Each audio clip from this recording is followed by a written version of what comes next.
Magandang araw, Binibining Tuluga. Kami po ang ikapitong grupo na mag-uulat ngayon. Ang paksa na aming tatalakayin ay batay sa mga tiyak na sitwasyong pagkomunikasyon sa simposium at komprehensya. Bago natin talakayin ang mga tiyak na sitwasyon, dapat muna nating alamin kung ano nga ba ang simposium.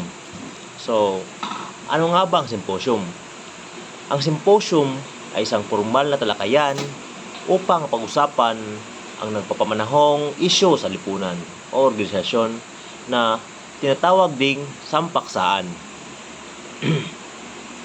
Tinatawag itong sampaksaan dahil ang simposium ay kadalasan tumatalakay lamang ng isang paksa. Layunin ng talakayang ito nagbigay ng kalaman ukol sa isang paksa o tema sa mga kalahok nito. Sa pagtatalaga ng isang simposium, karaniwan na binubuo ito ng 3 hanggat 5 tagapagsalita kung saan sila ay may iba't ibang paksain at layunin na tatalakayin sa oras lamang na itinakda. Ngayon, ipapasa ko na ang pag-uulat sa aking kasama. Mga tiyak na sitwasyon pagtungkol sa simposyon. Ang una, pagbabahagi ng ekspertong kaalaman. Ang pangunahing sitwasyon ay ang paglalahad ng mga eksperto sa iba't ibang aspeto ng isang partikular na paksa. Ang pagbabahagi ng ekspertong kaalaman ay tumutukoy sa proseso ng pagpapasa o paglalapat ng kaalaman, kasanayan at karanasan ng isang ekspertong patungo sa ibang tao o grupo. Ginawa ito upang mapalawak ang kaalaman ng iba. Halimbawa, sa isang simposyon tungkol sa climate change, maaaring magbahagi ang isang meteorologist tungkol sa mga pagbabago sa panahon, ang isang marine biologist tungkol sa epekto nito sa karagatan, at ang isang ekonomista tungkol sa implikasyon sa ekonomiya. Isipin ninyo ito, may isang pagtitipon o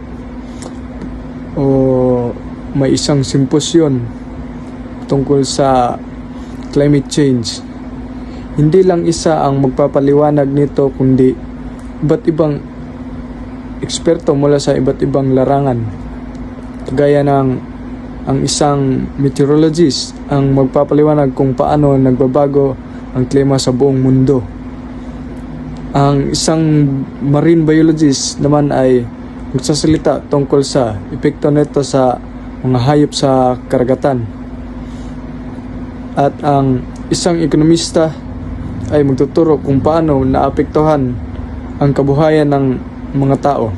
Ibig sabihin, bawat eksperto ay may kanya-kanyang kaalaman.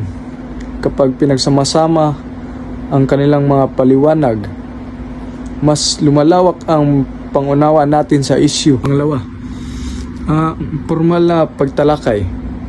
Pagkatapos ng bawat presentasyon, maaaring magkaroon ng maikling talakayan kung saan ang mga tagapakinig ay maaaring magtanong ng mga tiyak na katanungan para sa paglilinaw o karagdagang impormasyon mula sa tagapaliwanag. Mas lumalawak ang pangunawa natin sa issue. Pangalawa, formal na pagtalakay. Pagkatapos ng bawat presentasyon, maaaring magkaroon ng maikling talakayan kung saan ang mga tagapakinig ay maaaring magtanong ng mga tiyak na katanungan para sa paglilinaw o karagdagang impormasyon mula sa tagapagsalita.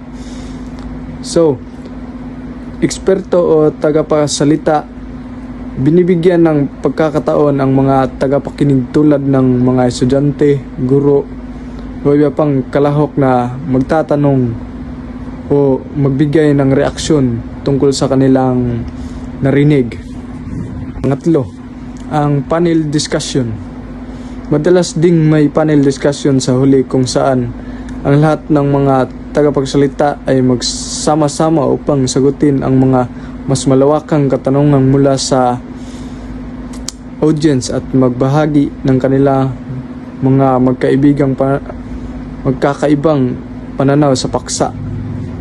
So, mga tagapagsalita ay sabay-sabay na uupo sa harap ng audience upang sagutin ang mas malawak na katanungan at maipabahagi ng kanilang mga pananaw.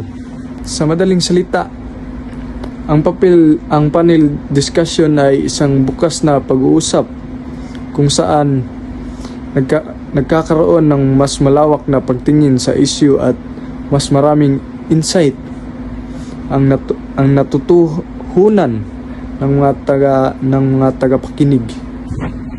Ang panghuli, network break. Karaniwan ding may network break kung saan ang mga kalahok ay maaring makipag-usap sa isa't isa sa isang mas informal na setting, magpalitan ng mga ideya at bumuo ng mga koneksyon. Ito ay isang sandaling pahinga sa gitna o pagtatapos ng programa kung saan ang mga kalahok ay may pagkakataong makikipag-usap sa isa't isa sa mas relax at informal na paraan. Pwede rin silang magtanong sa kanilang mga pang-personal. Ngayon naman ay tatalakayin natin at alamin kung ano ang komprehensya. Isang malawakang talakayan ang pagsasagawa ng komprehensya sapagkat maraming mga kalahok o delegado ang nakikinig sa usapin upang masagot ng kanilang katanungan. Ang pagsasagawa ng komprehensya ay madalas na makikita o maririnig sa mundo ng business at minsan sa larangan ng edukasyon. Sa ganitong uri ng talakayan, ang mga tagapagkinig ay nagmula sa iba't ibang lugar na kung saan sila ay nagsisilbing representante ng kanilang samahan o organisasyon upang makinig at pag-aralan ang mga ibinabahaging impormasyon ng tagapagsalita sa komprehensya.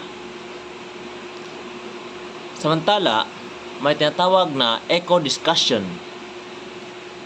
Mga taong lumahok sa komprehensyang talakayan. Dito ay tinuturo ng mga kalahok ang kanilang natutunan sa mga kapwa nila kasamahan na maaring sa paraang lecture. Ngayon ay papasa ko na naman sa aking kasamahan. Keynote speech. Karaniwang nagbubukas at nagtatapos ang isang komprehensya sa isang keynote speech kung saan isang prominenteng individual sa larangan ng pagbahagi ng kanilang mahalagang pananaw o pangunahing mensahe sa lahat ng mga kalahok. Sa bayang sesyon, ang isang mahalagang sitwasyon sa komprehensya ay nagkaroon ng sabayang sesyon kung saan maraming magkakaibang presentation na nangyari ang sabay-sabay sa isang silid. Ang mga kalahok ay kailangan pumili kung alin sesyon ang kanilang dadaluhin batay sa kanilang interes. Workshop at tutorial. Madalas din mga workshop at tutorial na nagbibigay ng mga kalahok ng praktikal na kasanayan, maubusing pag-aaral ng isang particular na subtopic. Dito ang komunikasyon ay maraming